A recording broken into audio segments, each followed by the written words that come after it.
Affaire Brian Fombor. Jusqu'à présent, nous sommes toujours sur des pistes pour essayer de comprendre cet assassinat d'une cruauté indescriptible qui s'est déroulé à Yaoundé et dont les autorités camerounaises et particulièrement la justice tentent d'étouffer le dossier. Face à certains éléments du dossier qui sont portés disparus, les témoins clés de cette affaire ont également senti que leur vie était menacée et ont cherché à se réfugier. À la trace de la vérité, nous avons donc pu retrouver au moins un d'entre eux qui a accepté de témoigner. Pour les besoins de sécurité, nous n'allons pas donner son nom et le lieu où il se trouve en ce moment. Bonjour, monsieur. Oui, bonjour, mon grand frère, je parle avec lui maintenant. Alors, vous connaissiez Brian Fombor comment et depuis combien de temps? Bonjour, je connais Brian depuis environ 5 ans. Lui et moi, nous avons partagé beaucoup de choses. On était très proches. Donc, je n'en dirai pas plus, mais c'était vraiment un ami, un véritable ami. Et nous nous connaissons, ça fait environ 5 ans. Étiez-vous au courant de sa relation avec Ivana et Somba? Effectivement, j'étais au courant de sa relation avec Ivana et Somba. Il m'avait fait part de cette relation. Je lui ai dit, je lui ai donné mon point de vue.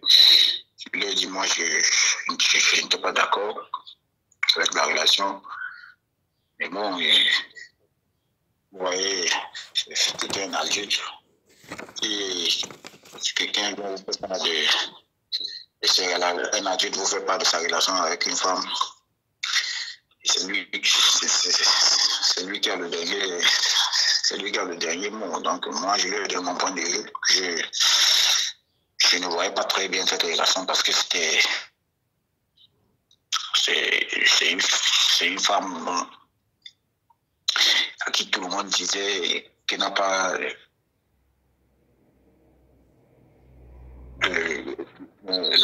parce que son entourage n'est pas bon. Donc, moi, je lui ai fait savoir directement que non. La relation, moi, je ne voulais pas de cette relation, mais bon, il m'a pas écouté, il a fait son choix. 2 jours avant sa mort, vous vous êtes rencontrés. C'était où et qu'est-ce qu'il vous a révélé? Oui, 2 jours avant sa mort, on s'est retrouvés. 2 jours avant sa mort, il m'a appelé. On s'est retrouvés à Bastos, à Espresso. Expresso, c'est quoi? Espresso, c'est un restaurant à Yaoundé qui est situé en face, c'est le Black. Oui. Le Black. Et le Black and White de Bastos. Donc, c'est ça en face. On s'est retrouvés là, nous avons discuté, on a parlé. Et il m'a fait des révélations pour moi qui étaient très graves. Il me dit j'ai une vidéo que je voudrais te montrer, mais comme c'est toujours le genre de personne qui est toujours en train de me réprimander parce que lui m'appelait toujours Toussaint. Parce que c'est son petit nom qui m'avait donné Toussaint. Donc, je vais montrer que je suis Toussaint. Je vais montrer que je suis quelqu'un de trop clair. Donc, je vais te montrer une vidéo, mais je ne veux pas que tu fasses un commentaire dessus. Je te montre juste la vidéo. Après, il me dit, te connaissant même, je devrais te montrer la vidéo. Donc, nous avons continué à discuter, fumer la chicha, on discutait. Et après, sur son téléphone, il me montre la vidéo, il me dit, je vais te montrer de vidéo parce que tu es un ami. Sur la vidéo. Dans la vidéo, je vois le directeur de Vision 4 dans la vidéo. Le directeur ou le PDG? Parce qu'il y a le directeur, c'était Jean-Jacques Zé, et puis le PDG, c'est M. Amour Belinga. Vous avez vu qui dans la vidéo? Désolé, je ne sais pas si c'était. Je dis le PDG. PDG de Vision 4 et M. Laurent Esso. Et avec la fille, le PDG de Vision 4, lui, il était debout avec un Bermuda bleu et un goat à main. Et M. Laurent Esso, lui, il était complètement nu. Oui. Il était complètement nu sur la vidéo et leur femme était allongée sur le lit. Avec complètement nu en fait. C'était qui cette femme? C'était Ivana Esomba. Donc, dès que j'ai vu la vidéo, je prends le téléphone, je demande que toi tu fais comment pour avoir une vidéo. Tu me dis, laisse ça mon gars, moi c'est quelqu'un qui fait les recherches. Je dis, mais que j'ai des recherches, tu travailles dans les services en renseignement ou quoi? Il me dit non. Un jour, il voulait passer un coup de fil et il n'avait pas de d'utilité. Il a pris le téléphone de sa copine, passer un coup de fil. Et il est tombé sur cette vidéo, donc il a transféré la vidéo dans son téléphone. Transféré la vidéo dans son téléphone. Il a gardé la vidéo et il a fait parvenir le qui de droit. La vidéo. Et c'est ce jour qui me révèle qu'il a même déjà pris l'argent de cette vidéo. Il dit que mais tu as pris l'argent, tu as pris combien? Il dit que non. Il a déjà reçu 30 millions et puis en 2 jours, il aurait un autre décaissement. Et il dit non, il faut faire attention parce que tu sais, c'est des gens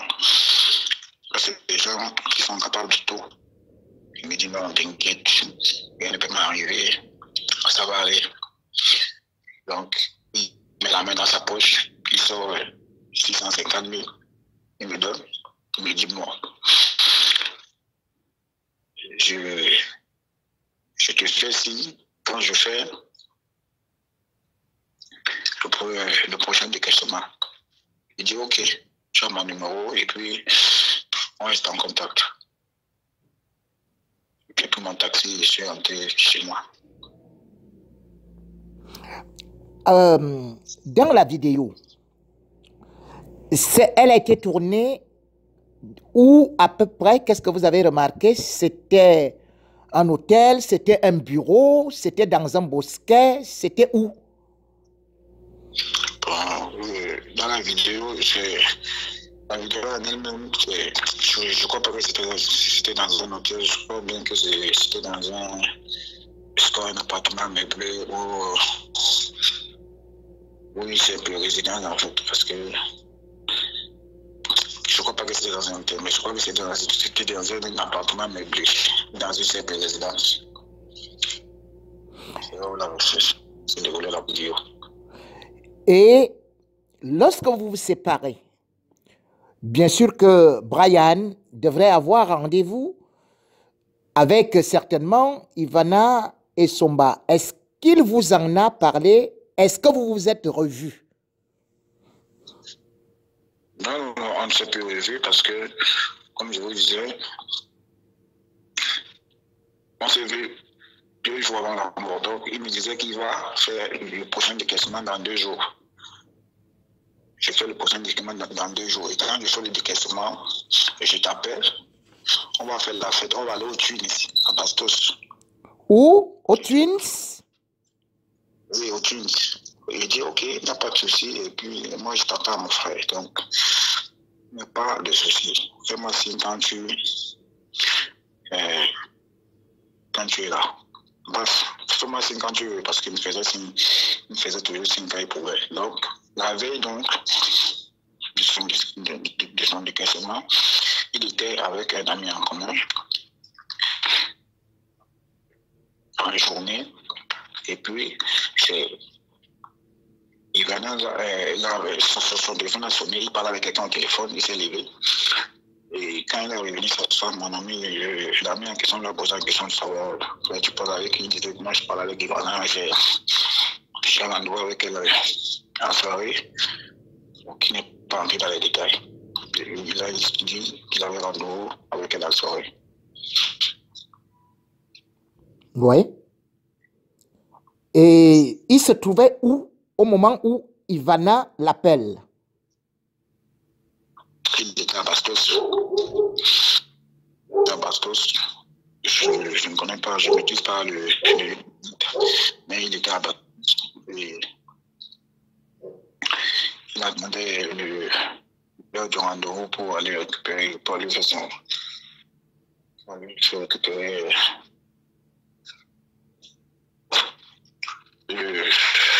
c'est le deuxième décaissement comme même il a si bien dit. Et le deuxième décaissement, ça devait se passer entre les mains de qui? C'était entre les mains du ministre Laurent Esso, Amogo Belinga, ou bien Ivana, ou une personne interposée? C'était comment? Le décaissement devait se faire avec Ivana, en fait. C'est Ivana qui devait donner le décaissement, donner le deuxième décaissement au gars. À Brian? Brian, c'est elle qui jouait ce relais-là. Et avant ça, il avait déjà reçu les menaces il recevait des menaces où on lui disait, où le monsieur Jean-Pierre Magoubélinga lui disait de laisser sa fiancée. Mais bon, il n'a pas laissé les menaces, c'était pas une fois, c'était plusieurs fois. Bon, ce jour. Et pourquoi il ne laissait pas Ivana quand Amogo Belinga l'appelait pour le menacer? Il ne laissait pas Ivana parce que Ivana c'est une manipulatrice, donc elle mettait en confiance que non, avec Amogo Belinga, il n'y a rien, c'est juste quelqu'un qui est là pour. C'est comme on dit, le bourreau, c'est lui qui paie les factures. Et c'est toi ma chérie, c'est toi que j'aime. T'inquiète pas, il ne va rien te faire. Et puis, c'est moi ton chéri. Donc, avec toujours ces petits paramètres-là pour essayer de le mettre en confiance. Bon, c'est quelqu'un comme c'est. Et bien sûr que on a vu Ivana qui est partie se marier avec Bruno Bidjan, c'est un mariage traditionnel. Et pourtant, selon les enquêtes que nous avons menées, il semblait qu'il y avait bien deux vidéos. C'est quoi là? Pourquoi est-ce que vous ne nous parlez pas de la deuxième vidéo? L'avez-vous vue, la deuxième vidéo? Mais la deuxième vidéo, je l'ai vue, je vous disais. Ce monsieur de Bruno Bidjan, oui, c'était un homosexuel tout fait. Donc, vous savez, si je suis pas remis, les gens se permettent de faire n'importe quoi parce que peut-être ils ont des soutiens, ou c'est peut-être parce qu'ils pensent qu'ils sont intouchables.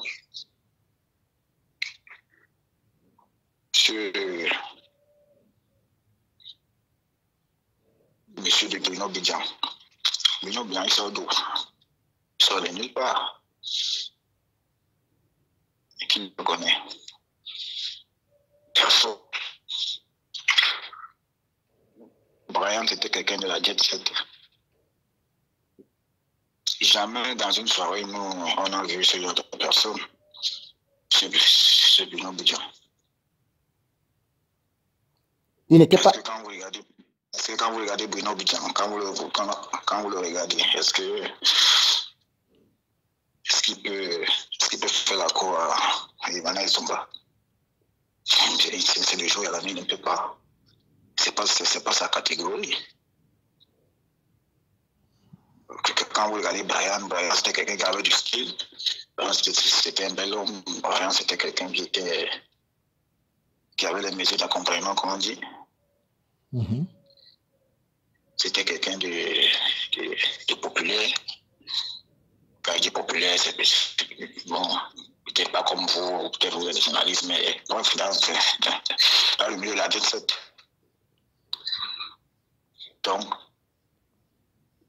quand vous voyez un monsieur comme Bruno Bidjan et Ivana Somba, ce n'est qu'une mise en scène, même si on a la myopie, on se rend compte difficilement, rapidement que c'est une mise en scène. Posez-vous la question de savoir pourquoi quand Brian vivait, Bruno Bidjan ne sortait pas avec Ivana. C'est quand il a décidé que leur relation est née. Que leur soi-disant relation est née.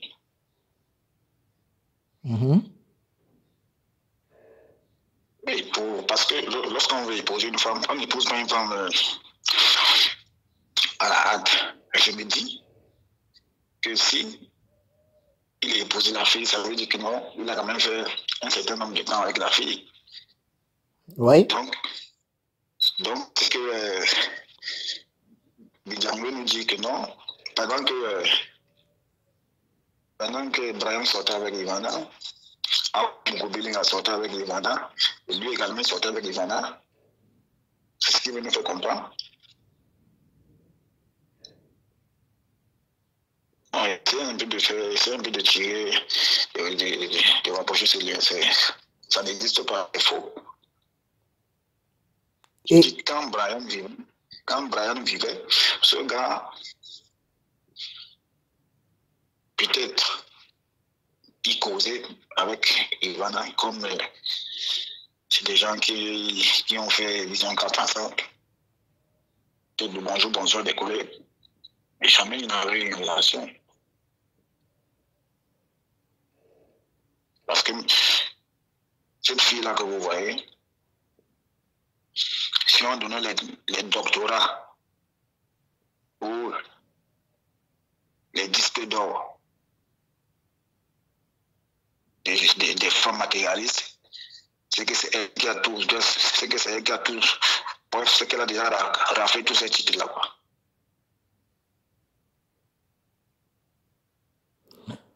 Alors, le jour où elle devrait rencontrer Brian, vous également, vous devez avoir rendez-vous avec Brian pour aller en boîte de nuit.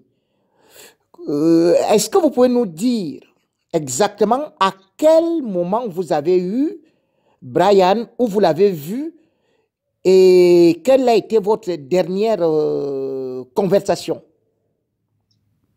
Non, je vous ai bien expliqué au début que la dernière conversation, c'était un expresso. Oui. Où il m'a remis un petit truc, où il m'a remis les 650 000 que je vous ai dit. Oui. Et il m'a dit, dans 2 jours, je fais le décaissement. Et quand je fais le décaissement, je vais te faire signe. On va aller en boîte. Dans le jour J,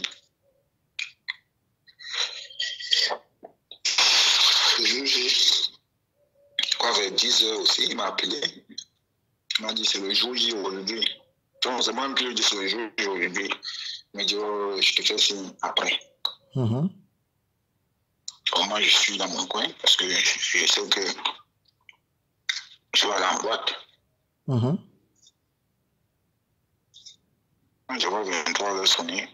Il me fait pas signe. J'ai dit bon, je vais aller faire un tour à Bonanjo. Bonanjo, c'est Douala ou bien c'est une boîte? Non, venant de Yaoundé. Il y a un snack bar de Biémassi qui me porte. C'est des anglophones qui ont ce snack. Oui. Moi, je suis arrivé là-bas pendant un peu. Pour dire aussi, je suis sorti parce que il fallait que je sois dehors. Là, quand il m'appelle, je me rappelle. Parce que si il m'appelle, et s'il m'appelait que je suis à la maison, je ne pourrais pas avoir toute la force de sortir. Donc, il fallait que je sois dehors. Et puis, là, s'il m'appelle, je suis de retour. Puis bon, j'ai eu le temps passer. Il m'a pas fait signe. Bon, je me suis dit que peut-être il a eu. Peut-être il avait son questionnement et puis peut-être qu'il est fatigué. Et qu'il va me faire signe le matin. Donc, 4h30, peut-être 4h30, oui. Un ami m'a appelé, il me dit, est-ce que tu sais que a été assassiné? Il dit, ah, tu t'en fous, pas me... J'aime pas ce genre de blague. C'est même moi qui l'a raccroché. Donc, j'ai appelé son numéro. On m'a renvoyé l'appel. Ça sonne, on renvoie l'appel. Donc, on va appeler peut-être 2 ou 3 fois. Sonne, on renvoie. Donc, je me suis dit, parce que d'habitude, il le fait souvent quand je l'appelle, il est peut-être occupé. Il peut renvoyer et puis il te fait un petit message pour dire, bon, ok, je t'appelle après. Mais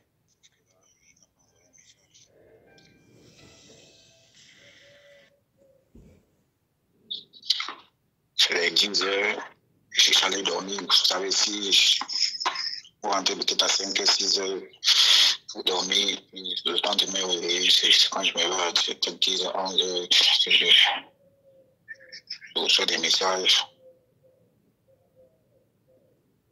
La nouvelle est déjà répandue dans les réseaux sociaux.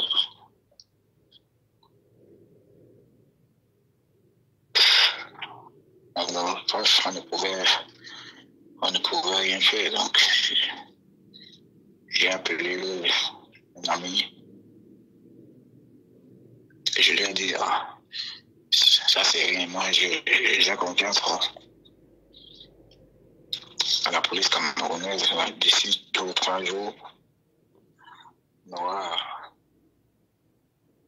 la suite, on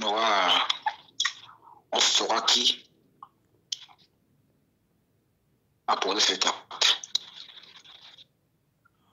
Dans ma surprise que jusqu'à aujourd'hui, on n'a jamais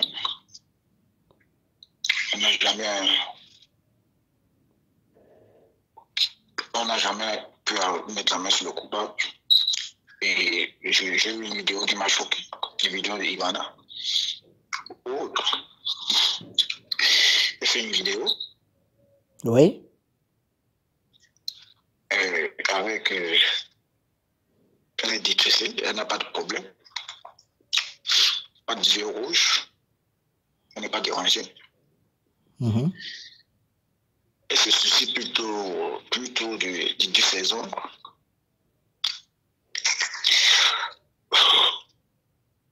Je me suis dit, mais bon, ah bon. Mais monsieur, j'ai point remis. Oui. Moi-même qui n'ai pas parenté avec vous, si nous sommes ensemble et que je perds la vie, vous serez quand même attristé. Oui.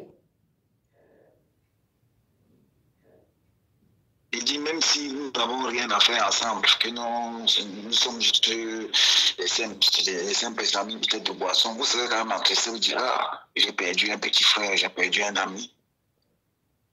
Mais, combien de fois tu as perdu ton petit ami?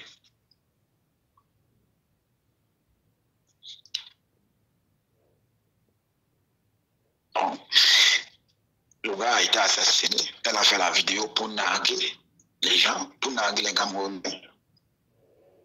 Et pour envoyer un message fort, un signal fort à ses partisans de partout que la mission était accomplie. Oui. Et c'est ce que ça signifie, parce qu'il ne faut pas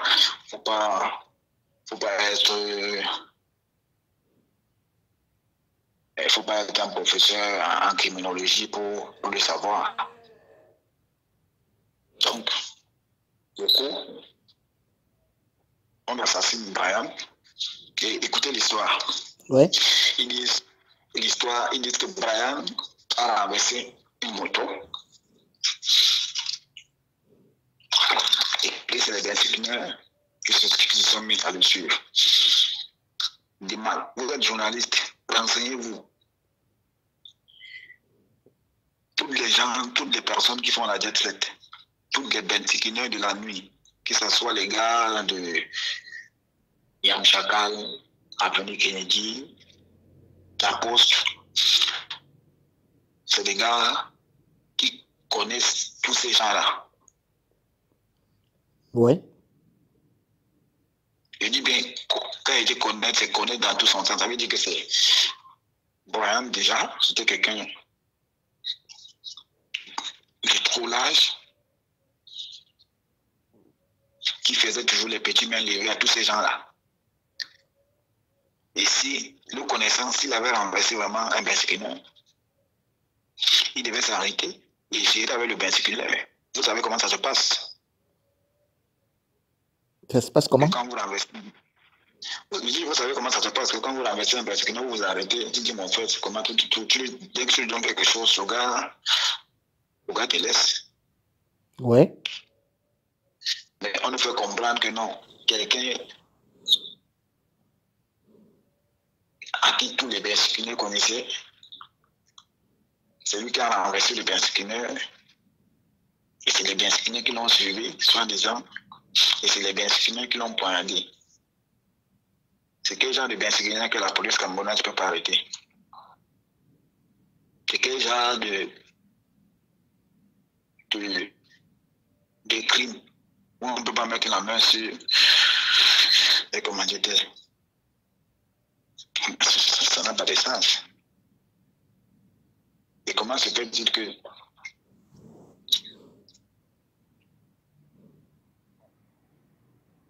Allez-y. Brian arrive à Omnisport.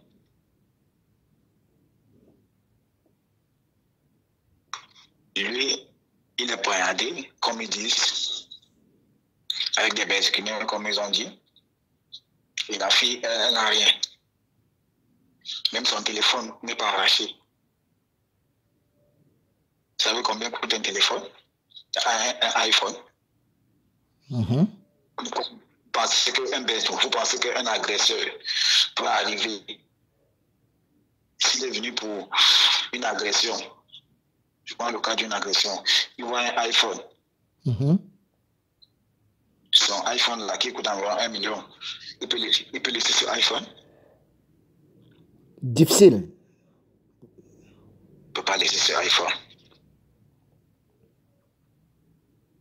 D'autres diront que non, il ne peut pas prendre l'iPhone parce que on va peut-être les retrouver, mais on va les tracer tout. Mais ça n'a pas de sens. Ça n'a pas de sens. Mais par contre, le téléphone de Brian, lui, il est porté disparu. Voilà, où est le téléphone de Brian? C'est ça le problème. Où est le téléphone de Brian? Donc avec le téléphone de Brian, on ne peut pas faire un traçage. Donc la mission a été accomplie. Elle a fait son direct pour dire mes amours. La mission a été accomplie.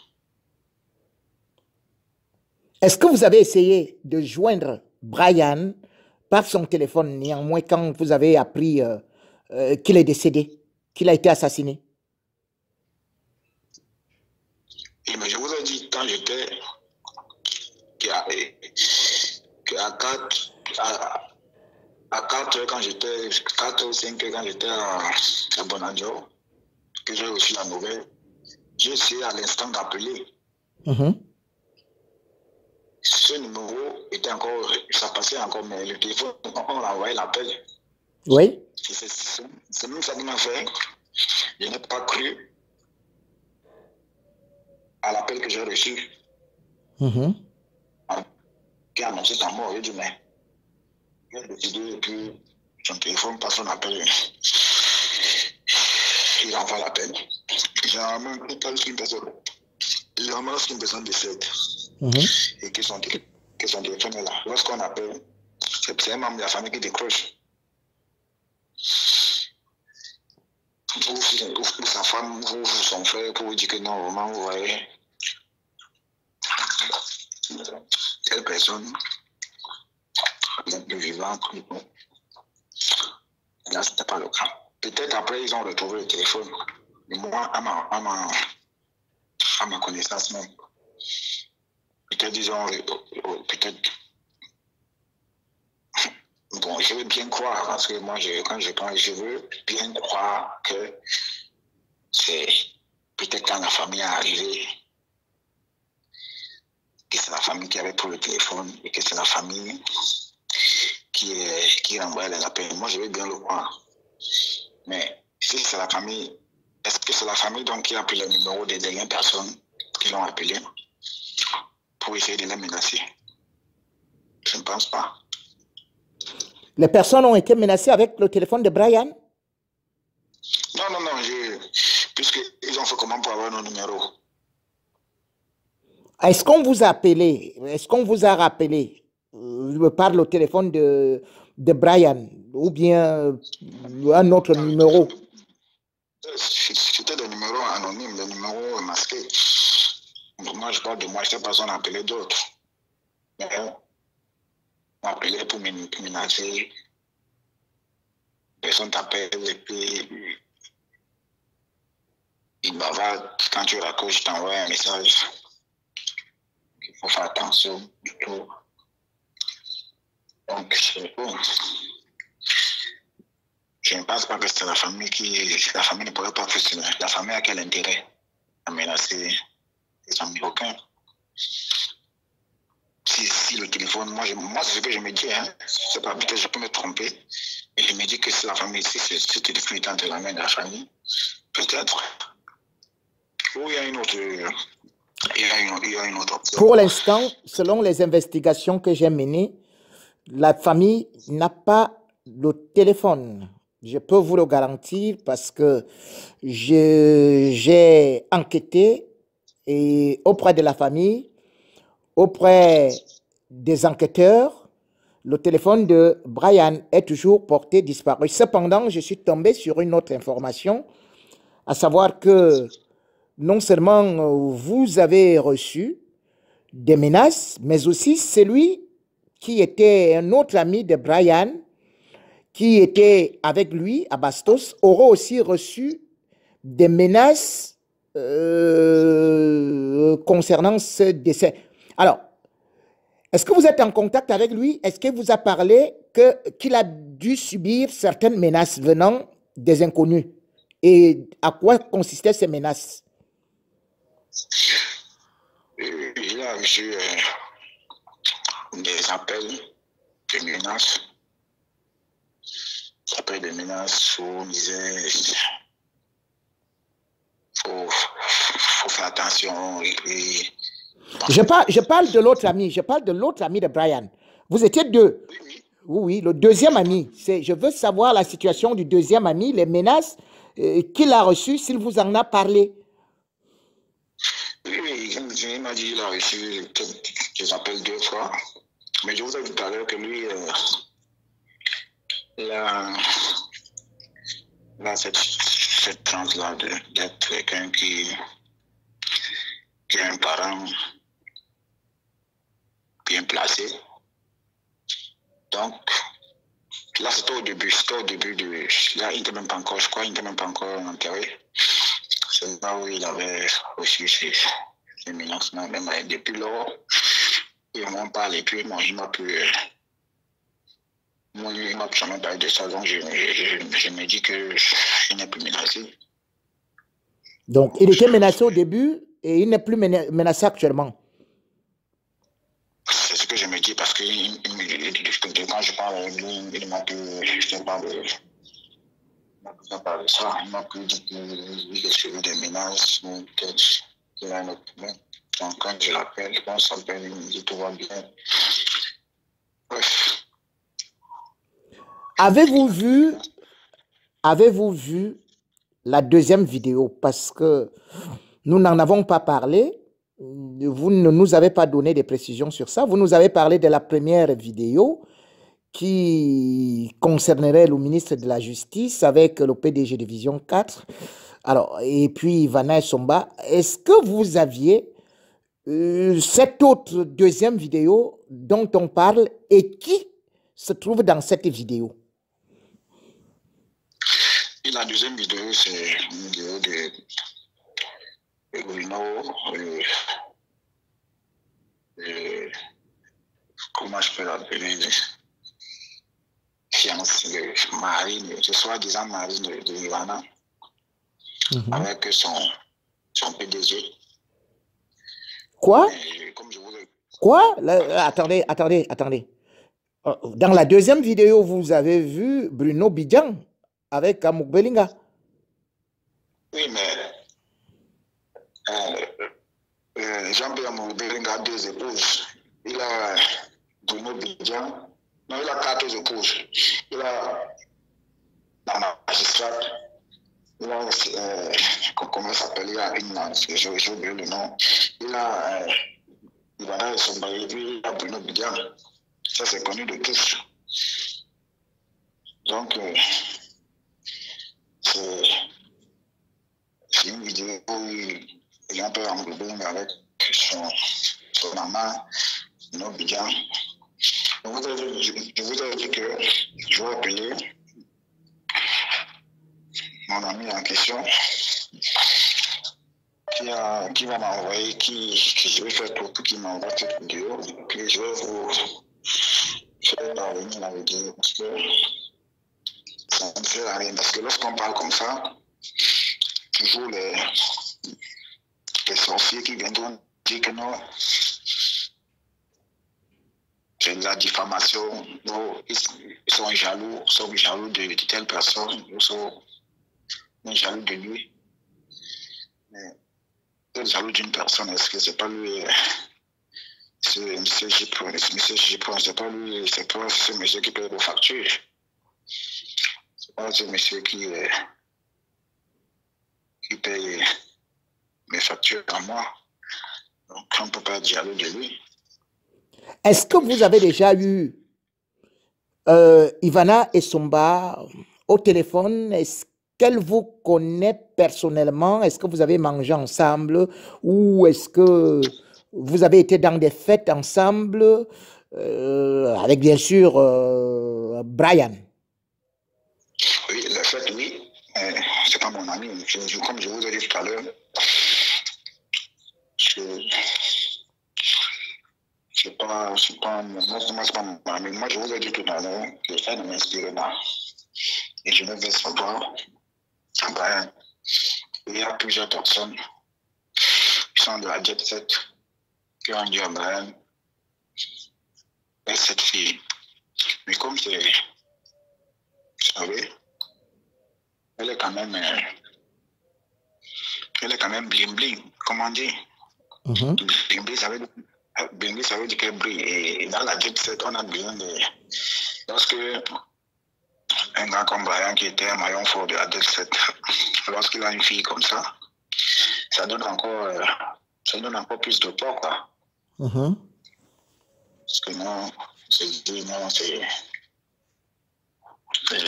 bonne, c'est une fille bien, elle est belle. Elle est bien formée, elle est bien, c'est mon enfant, c'est ça.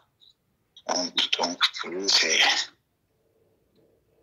un peu ça. Donc, a dit donc, vous avez une offre, je pense que vous êtes avec eux. En effet, c'est vrai. Mais là, c'est son côté, c'est de mon côté. Et déjà que moi, c'est pas moi qui paye la consommation, donc du coup, je ne peux pas être en premier plan. Mhm. Voilà, donc, on ne peut pas marcher, on ne peut pas marcher avec Eto, vous êtes en premier plan. Non, c'est Eto qui est devant et vous êtes derrière. Non, je dis bien que Eto n'est pas concerné dans l'histoire, il ne faut pas le mêler. Voilà. Non, je ne sais pas, c'est un exemple. Donc, je disais, quand vous marchez avec Issa, voilà, désolé, on ne peut pas parler, surtout parler du Grand Neuf, n'importe comment, donc on n'a pas de problème, donc c'est ça. Alors, est-ce que vous avez été contacté par la police pour témoigner sur cette histoire? Est-ce que le procureur ne vous a pas convoqué? Puisque vous étiez quand même les plus proches de Brian. Vous étiez deux, ton ami et toi, et voilà, c'était un trio. Tout le monde vous connaissait. Normalement, on ne peut pas dire que non. Nous étions deux. Normalement, si le procureur devait convoquer tout le monde, on devait convoquer toute la jet set. Mhm. Dans un pays sérieux, c'est ça. Parce que cette enquête est très facile à mener, M. Jupon. Mhm.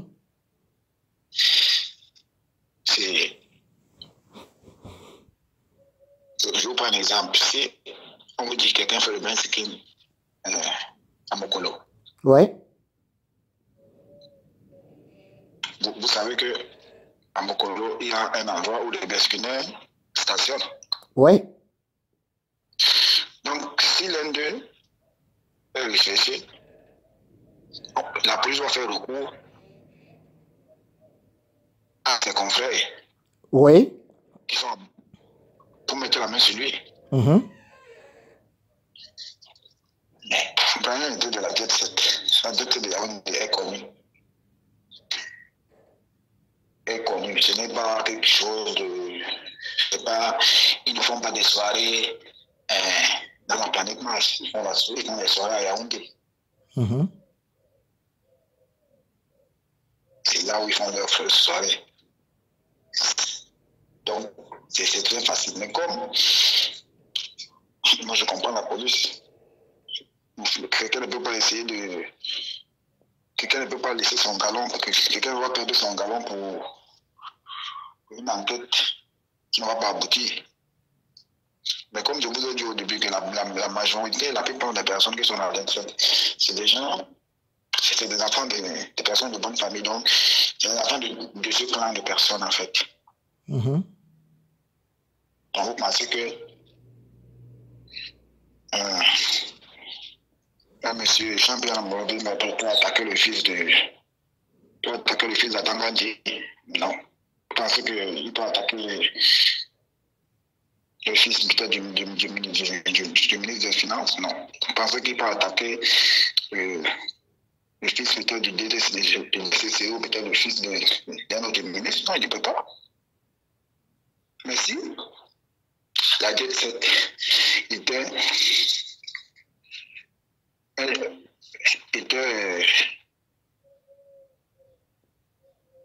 une association où il n'y avait que des enfants de bas peuple, il n'y avait que des enfants des pauvres, des quartiers difficiles, comme on dit. Ceux que tous ont été abattus, ceux que la majorité sont en prison. Mhm.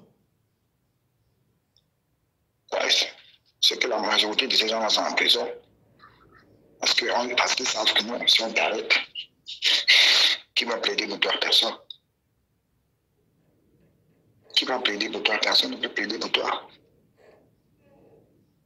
Mais tu sais que, comme ils savent que c'est entre eux les poissons, ils ne peuvent pas s'attaquer à eux. Donc c'est pour ça que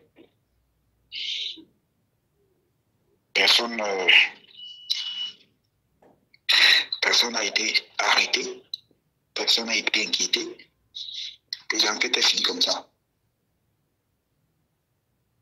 Et pour dire aussi, parce que pour certains diront que non, peut-être je suis tribaliste, moi je ne suis pas tribaliste. Mais je me dis aussi que peut-être ça n'a pas aussi plus d'ampleur parce que ce gars était un gars de l'Ouest.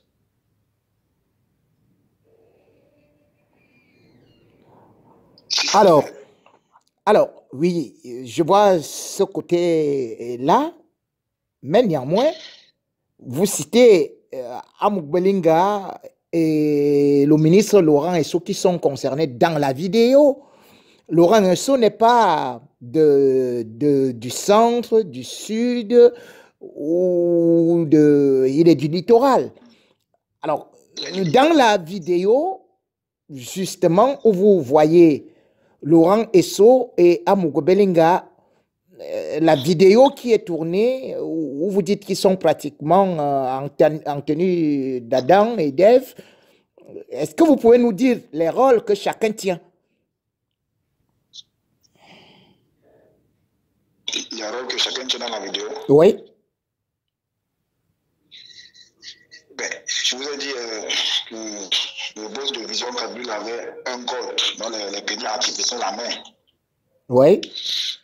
La vidéo en elle-même, ça me suit peut-être 30 secondes. C'est une vidéo de 30 secondes. C'est une vidéo de 30 secondes. Donc, c'est cette vidéo-là qui donnait les insomnies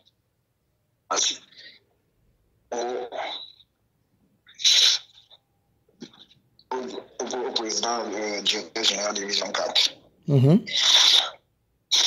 Une vidéo de 30 secondes qui donne ses insomnies. Si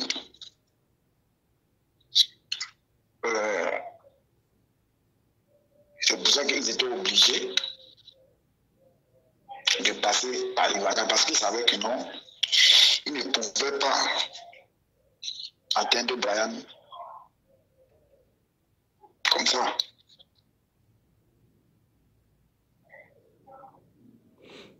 Parce que puisque même le boss de Vision 4 était au courant de la relation avec Brian. Pour atteindre le gars, il faut passer par qui? On dit à la fille, ok, c'est ton gars. Il faut le livrer. Parce que imagine, ça devait être plus flagrant si c'est Laurent Esso ou c'est Amougou qui avait appelé, il dit bon, il cherche l'argent à tel niveau et puis bon, on lui tend une embuscade, il décède. Vous savez que là c'est trop grave. Ouais. Donc il fallait passer à une personne qui n'a pas de cœur, qui n'a pas de sentiment, qui est prête à tout pour de l'argent, qui est prête à tout pour réussir, pour le livrer et dire et fabriquer une histoire comme ils ont dit contre la justice et fabriquer une histoire en disant que non, effectivement, il a eu un accident.